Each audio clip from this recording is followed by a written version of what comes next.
Have you ever met someone who simply never learned how to be scared? Not because life was easy on him, life was never easy on him, but because fear was a luxury his childhood never had time for. Tonight, we go back to a cracked concrete street outside Barcelona, where a small boy with a big smile was about to rewrite football history without ever raising his voice. The street was in a neighborhood called Rocafonda, in a working-class town called Mataró, 30 kilometers north of the glittering city of Barcelona. Families from Morocco, Senegal and Ecuador packed into small apartments here, and some mornings a family's furniture would appear on the sidewalk because the rent had not been paid. This was the world Lamine Yamal Nasraoui Ebena was born into on the 13th of July 2007 to a Moroccan father and an Equatorial Guinean mother, both chasing a better life in Spain with very little money to chase it with. His name itself was born from kindness. When his parents struggled to make rent around the time he was born, two men chose not to press them. They told his father to look after his newborn son first and worry about the money later. His father never forgot it, and when the boy needed a name, he gave him theirs, Lamine and Yamal. Long before the world would chant that name in packed stadiums, it already belonged to two strangers who once chose compassion over a few euros.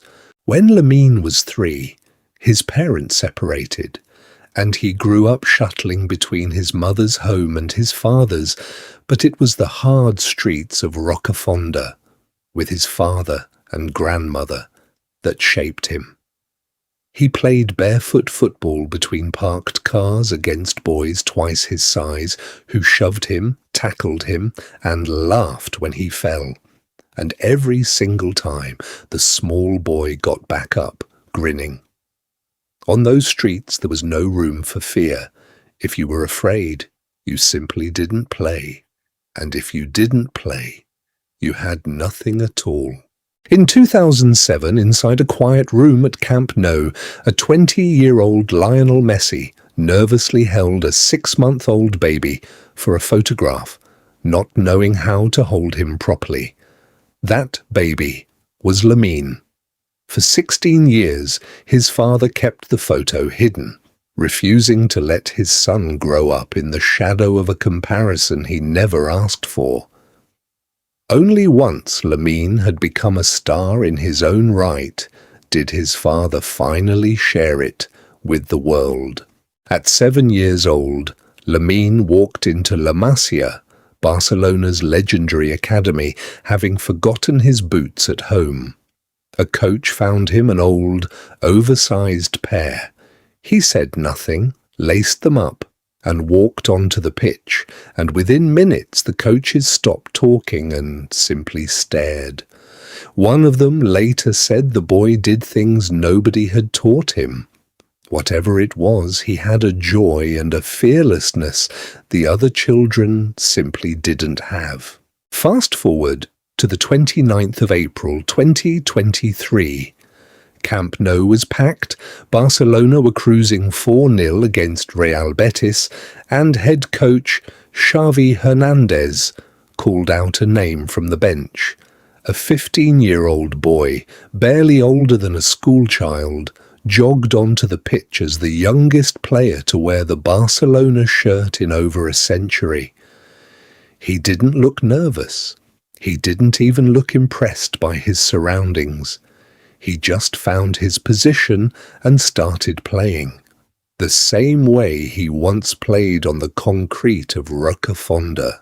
Barcelona had spent years searching for the next Messi, and every young academy graduate carried that unbearable question on his shoulders. When journalists asked Lamine if he was that boy, he simply smiled and said he wasn't comparing himself to anyone. He just wanted to play football. Barcelona, it turned out, hadn't found a copy of their old king. They had found a boy who had never learned to be afraid in the first place. By September 2023, 16-year-old Lamine was called up to Spain's senior national team. In his very first appearance against Georgia, he came on with the game already won, calmly received a cross at the far post and buried it in the top corner, becoming, at 16 years and 57 days old, the youngest goal scorer in Spanish football history, breaking a record held by his own Barcelona teammate. The summer of 2024 brought the European Championship in Germany, where nobody expected an inexperienced Spanish side to challenge the giants of European football, and a 16-year-old was handed a starting spot on the right wing against grown men. Back home in Rocafonda, neighbours gathered around televisions on the same cracked square where he had once played, waiting to see if the moment would be too big for him. It was the 9th of July 2024 in Munich, and Spain trailed France by a goal in the semi-final. 12 minutes later, Lamine received the ball 25 metres from goal, with two defenders closing in. He didn't panic. He cut inside onto his favoured left foot and curled a shot that bent around the goalkeeper's outstretched fingers and kissed the inside of the post. At 16 years and 362 days old, he became the youngest goal scorer in European Championship history, breaking a record that had stood since Pelé set it in 1958. 4 days later, on his 17th birthday, Lamine walked out for the final against England in Berlin, the youngest player ever to appear in a major international final. He set up Spain's opening goal with a clever cross, and though England equalised, a late strike sealed the trophy. As he lifted the European Championship as young player of the tournament, he raised his fingers to form three numbers, 304, the final digits of the postal code of the poor neighbourhood that raised him. A quiet message to the streets, sent in the middle of the loudest celebration of his life. Fame arrived quickly after that. Magazine covers, sponsorship deals, and the same shirt number Messi once wore became one of the best-selling jerseys in the world.